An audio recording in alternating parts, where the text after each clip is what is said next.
Children, 9th standard, warm-up activity.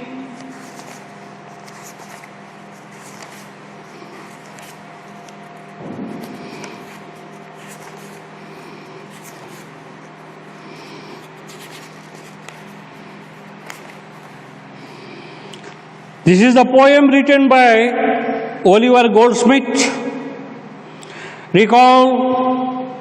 Just recall your memory. How many teachers have taught you? How many teachers you have come across who have taught you? Who do you like the most among them? Which teacher you like the most? What traits in him or her, make you like him, her most? What are the qualities that in the teacher that you like him or her? Share your answer with your friends in the class or in your group. Now here I will read the poem. Oliver Goldsmith has written so many poems, so many stories.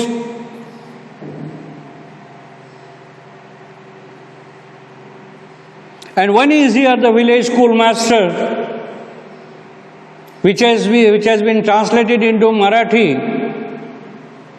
Kosrikar Gurujinchi Shala. It is translated in Marathi. I will read the poem. Beside yon straggling fence that strikes the way. Beside yon means there. Yon means yonder. Straggling fence is there. In ancient days, schools were mostly taken in some mansions, some buildings, or in temples, or in mosques,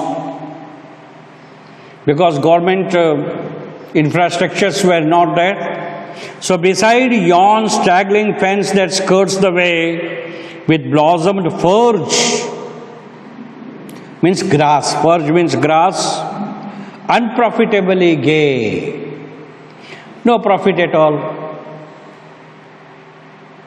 unprofitably gay. There it is mentioned, in that building, skilled to rule, there was a skilled teacher. The village master taught his little school, and here in this mansion, the village schoolmaster taught his little school.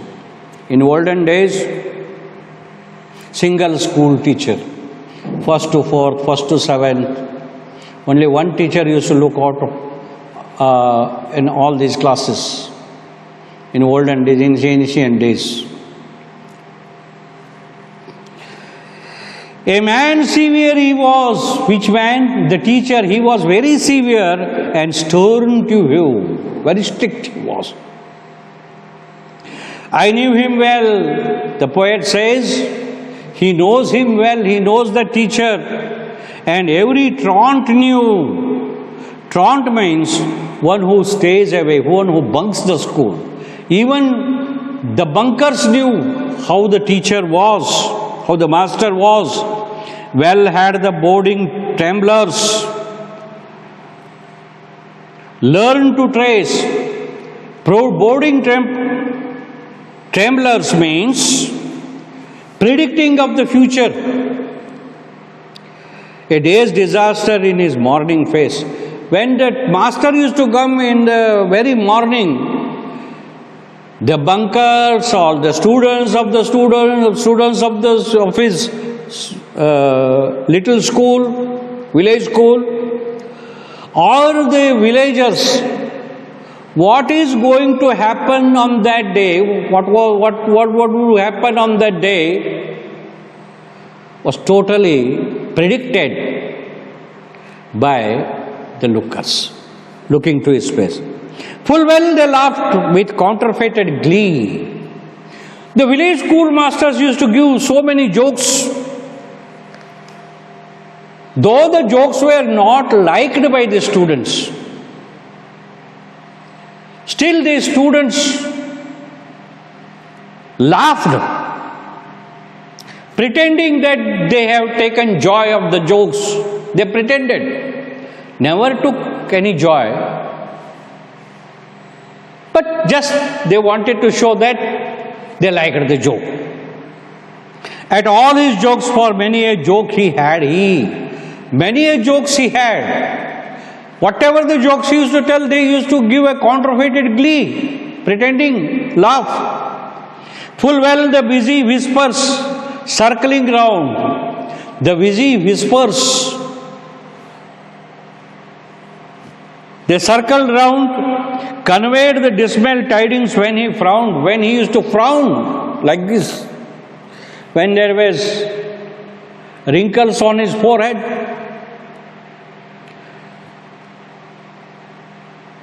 What thing is going to happen? What tidings are going to come? Tidings are of the sea. Yet he was kind, but still then he was a kind teacher. Or if severe in aught, whenever he was used to be severe, the love he bore to learning was in fault. The village all declared how much he knew. The villagers were astonished. This little head of the headmaster, how much knowledge is there in his head? A man full of knowledge. It was certain he could write and cipher too. Code words also he could write.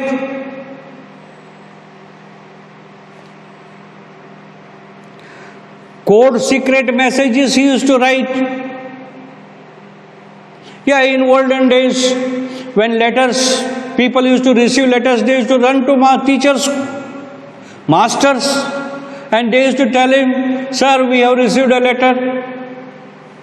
Please read this." And he used to read the letters. He used to even read the telegrams.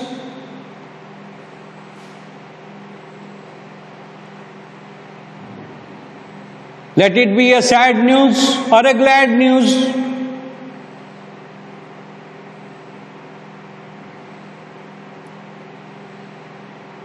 Postman used to give the letters, postman used to give the telegraphs.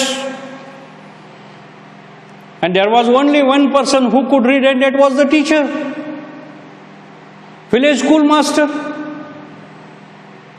Lady teachers were not there at that time, only male. I remember one song, Dakiya Dak Laya, Dakiya Dak Laya, खुशी का पैगाम लाया, कहीं दर्द नाम लाया, डाकिया डाक लाया. The letter carried sad and glad news, both. One may be sad, other may be glad news, good news, bad news. But the only media of understanding the letter or the telegraph was the schoolmaster. And people were astonished that how much knowledge this person does have. Lands he could measure. For measuring the lands, if there was any dispute, they used to take the master.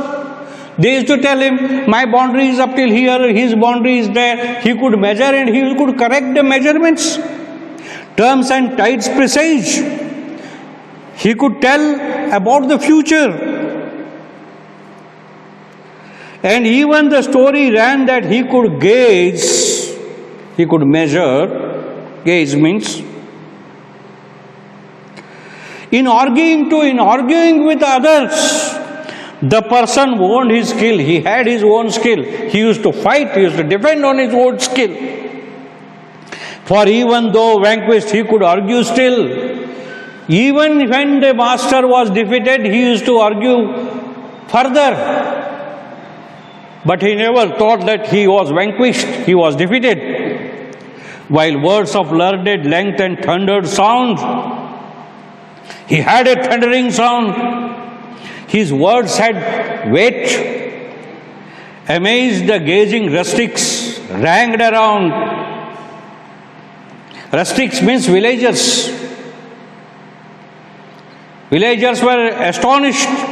And still they gazed, and still the wonder grew. They went on looking, and again they thought it was a wonder for them. that one small head could carry all he knew. They were so much astonished, the small head, how much this knowledge, how much of the wisdom is filled in this little head. Now children, you write these glossary words, meanings and all, and write your question answers. Also write down the summary here. I will explain again. Oliver Goldsmith, the poet, has composed this poem about a village called Auburn. There was one village called Auburn. It is not real, imaginary one. You don't go to think that there is a village like Auburn and all. No, nothing of that sort. Just imaginary one. But an imaginary idea has come. Possibly one of the villagers he had observed as a child and a young man in Ireland and England. He had observed some master over there, and this fact imagination came to him, and he has composed this poem. Goldsmith returns to the village that he knew as vibrant and alive, and finds it deserted and overgrown. Goldsmith, he goes to the village and he finds that is vibrant and still alive, and finds it deserted. Now the school is deserted and is overgrown by furze, that is grass. He discusses the character of the schoolmaster. He describes the character of the schoolmaster. In his appearance, he is very severe and stern. He is very strict. The reader would suppose he is humorless, except that he likes to tell jokes. All that the reader who reads the poem will come to know it is all humorless, but the master likes to tell jokes. The schoolmaster was a big presence in the village.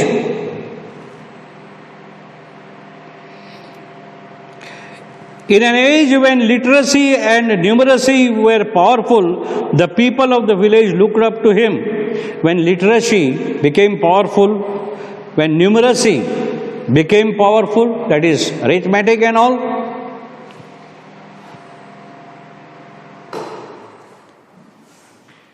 people ran to him. He seems a kind of God. People thought that he is a God. The children are fearful of him. Children feared, yes. Still now we fear our teachers if we come across them. There is a fear of respect, not a fear of terror. They laugh at his jokes. The children simply laughed, showed that they enjoyed the jokes. Even if they are not funny, even if the jokes were not funny, they laughed. The adults are equally impressed with the way he can survey, the way he measures the land, the way he surveys the land. The villagers are impressed. Survey fields and work out the boundaries and shows the boundaries from where the boundary begins. He can even do more complex calculations. Very difficult calculations were also made by village schoolmaster. He appears knowledgeable to the gauging rustics. To the villagers, they find him a very knowledgeable man. The poem is affectionate portrait of a community that is no more. That is a story of once upon a time, imaginary one. And the schoolhouse was now deserted. Now the schoolhouse is deserted. Car disturbance hote. The affectionate portrait of the schoolmaster is a part of this world and that has passed. This affectionate schoolmaster story is just a portrait, an imaginary one, and it was the fact of the olden days. The poem jokes are gentle. The poem's jokes are gentle, wry and genial. The tone of the poem is balanced on gentleness and humor, imply a frame of mind that Goldsmith sees as important as having a more moral value in itself. There is a moral value in this, how the olden day school teachers were respected. Thank you, children. Thank you very much.